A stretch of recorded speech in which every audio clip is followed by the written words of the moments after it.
उसने कई SIM cards पिछले महीनों में करीब 50 सिम कार्ड चेंज किए। उसने कई सिम कार्ड्स पिछले महीनों में करीब 50 सिम कार्ड चेंज किए। क्या सुशांत सिंह राजपूत को किसी इंसान से खतरा था? क्या सुशांत को कोई धमका रहा था? क्या सुशांत किसी से डर रहे थे या फिर सुशांत किसी को बार बार इग्नोर कर रहे थे? अगर ऐसा कुछ भी नहीं है तो सुशांत सिंह राजपूत क्यों पिछले महीनों में 50 सिम कार्ड बदल चुके थे? इस बात का खुलासा शेखर सुमन ने किया है। शेखर सुमन मुंबई से सुशांत सिंह राजपूत के परिवार वालों से मिलने आए थे, जिसके बाद सुशांत सिंह की आत्महत्या के मामले में शेखर सुमन बिहार के मुख्यमंत्री नीतीश कुमार से मिलना चाह रहे थे, लेकिन कोरोना काल की वजह से नीतीश कुमार से नहीं मिल सके। बाद में शेखर सुमन ने तेजस्वी के साथ प्रेस कॉन्फ्रेंस की, जिसमें शेखर सुमन ने अपनी बातें रखी। शेखर सुमन ने कहा कि विश्वास नहीं होता कि ये आत्महत्या है। सुसाइड नोट जरूर छोड़ के जाता है, कोई भी करता है।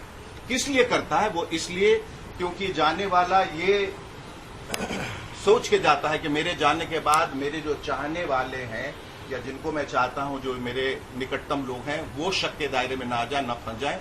तो he leaves a suicide note when he categorically states that I am doing this out of my own will and volition. मैं अपनी मर्जी से, अपनी परेशानियों की वजह से ये कर रहा हूं और इसके लिए किसी को दोषी न ठहराया जाए।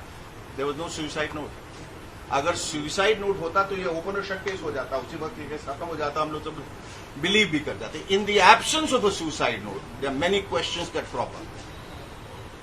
और वो ये कि जो लड़का रात को पार्टी कर रहा था, जो सुबह उठ के प्ले स्टेशन पे था, जो एक ग्लास जूस मांगता है, आके बैठता है, उसके मन में अचानक ऐसी क्या बात कौंधी, उसने कहा चलो अब उठते हैं, सुसाइड कर लिया। ये बात हजम नहीं हो रही है। सीसीटीवी कैमरा से छेड़छाड़, उसने कई सिम कार्ड्स पिछले महीनों में करीब 50 सिम कार्ड चेंज किए। क्या वजह थी? सिम कार्ड आदमी क्यों चेंज करता है? सिम कार्ड आदमी तब चेंज करता है जब वो किसी को अवॉइड करने की कोशिश कर रहा हो, किसी से बचने की कोशिश कर रहा हो, जब कोई थ्रेट हो, जब कोई खौफ हो, तो वो सिम कार्ड चेंज किया जाए। फिर जो ऊंचाई बताई जा रही है वो इतनी कम है क्योंकि मुंबई में जो छत है इससे ऊपर नहीं होती, वहां उसके ऊपर बिस्तर पे चढ़ के फिर उनका कद जो 6 फीट का था, तो जगह ही नहीं बच जाती है कि आप लटके।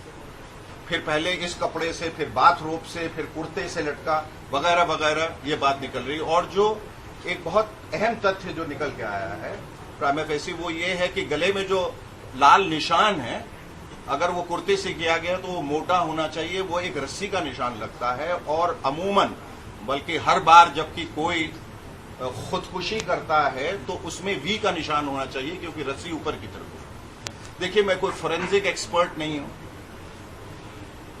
ना मैं सीबीआई के बिहाफ पे बोल रहा हूं, मैं वही बोल रहा हूं जो सवाल सबके दिमाग में आज है।